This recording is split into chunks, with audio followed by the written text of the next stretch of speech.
as the latest mealy-mouthed apology stumbles out of one side of his mouth, a new set of deflections and distortions pour from the other.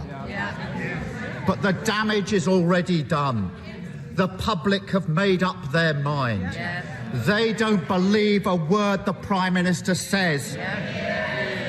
They know what he is.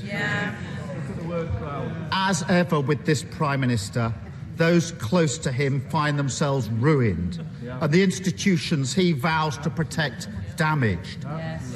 Good ministers forced to walk away from public service, the Chancellor's career up in flames, and the leader of the Scottish Conservatives rendered pathetic.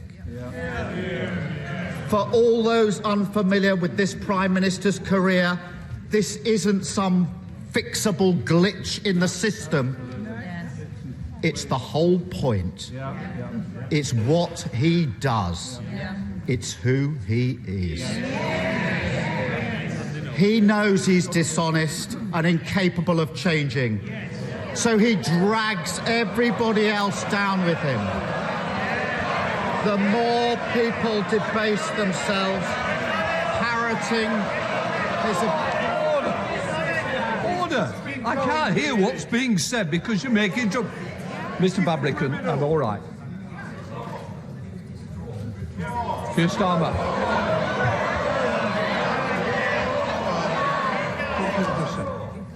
She looks desperate.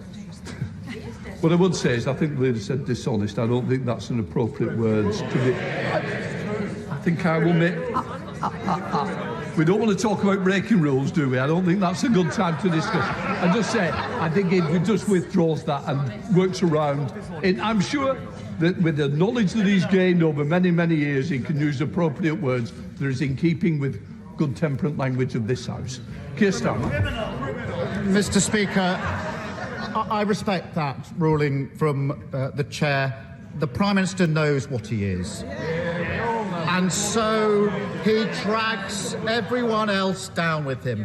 The more people debase themselves, parroting his absurd defences, the more the public will believe all politicians are the same, all as bad as each other, and that suits this Prime Minister just fine. Some members opposite seem oblivious to the Prime Minister's game. Some know what he's up to, but are too weak to act. But others are gleefully playing the part the Prime Minister cast for them. A minister on the radio this morning saying it's the same as a speeding ticket. No, it's not. No one has ever broken down in tears because they couldn't drive faster than 20 miles an hour outside a school. Don't insult the public with this nonsense. But, Mr Speaker, as it happens, the last minister who got a speeding ticket and then lied about it ended up in prison, and I know because I prosecuted him. And last week, we were treated to a grotesque spectacle. One of the Prime Minister's loyal supporters accusing teachers and nurses of drinking in the staff room during lockdown. Members opposite can associate themselves with that if they want.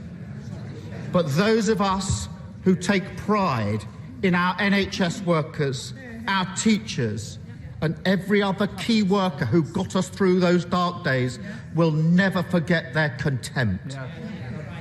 Plenty didn't agree with every rule the Prime Minister wrote, but they followed them nonetheless. Because in this country, we respect others. We put the greater good above narrow self-interest, and we understand that the rules apply to all of us. This morning, I spoke to John Robinson, a constituent of the member for Lichfield. I want to tell you his story. When his wife died of COVID, John and his family obeyed the Prime Minister's rules. He didn't see her in hospital. He didn't hold her hand as she died.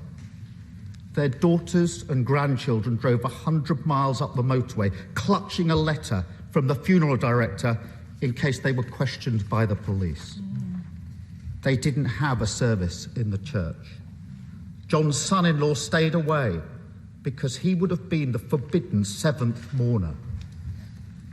Doesn't the Prime Minister realise that John would have given the world to hold his dying wife's hand, even if it was just for 9 minutes? But he didn't, because he followed the Prime Minister's rules. Rules that we now know the Prime Minister blithely, repeatedly and deliberately ignored. After months of insulting excuses, today's half-hearted apology will never be enough for John Robinson.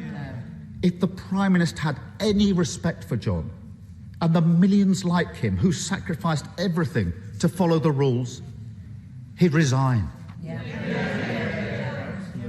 But he won't, because he doesn't respect John.